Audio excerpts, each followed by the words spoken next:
Hello गाते को सानाम कोगे जोहार चेक लका मेना बोना सानाम कोगे और इन आपे ठेन आरो मिट्टे ब्लॉग वीडियो इन आगू कदा और आपे लिते पे नेंदा नवा झारखंड शहर जहां दो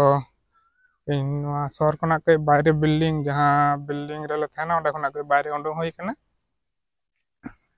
और ओनते पाटरी से होई कना तेन दो नोते दो दमे के दा आगदा सेता खना मोटामुटी भागे के दा आगदा और लितो दा आसुल के आले लितो पाटरी से दाड़ान हे होई कना काय हो पे नेने गया ओनते दो नोंका बिल्डिंग को मेना आगदा हो नोंका नोते कल्चर को दो नेने पे आरा काय मी घड़ी पोरे खागे ट्रेन मने हजुआ हरन आंजमोक कान थाया कारण नोंडे खुना जहां रेल स्टेशन ओना दो बेसी बांग सागिना सोर गिया तो हरन आंजमोक कान थाया जुदी का हजुआ ᱧᱩᱫᱩ आपे कारण इन दो बेसी मारांग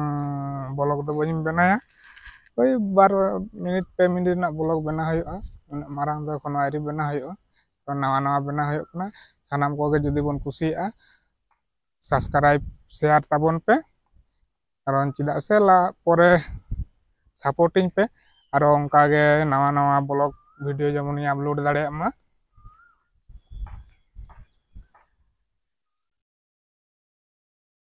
ओपन चंदा रेल पटरी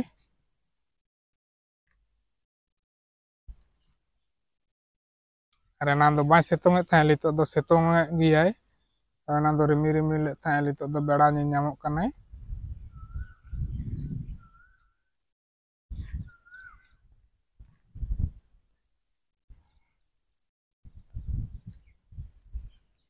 और जुदी बन कुसिया ताबोना थाले शेयर सब्सक्राइब लाइक कातिन पे आपे ठेन आरो नवा ब्लॉग वीडियो आगू लगे या आडी आडी नेहर तायन तिnya जे आडी लगन आपे ठेन आरो एटा ब्लॉग वीडियो आगू हुआ तो जोहार कोगे सानाम नवा ब्लॉग रे दो निने गे।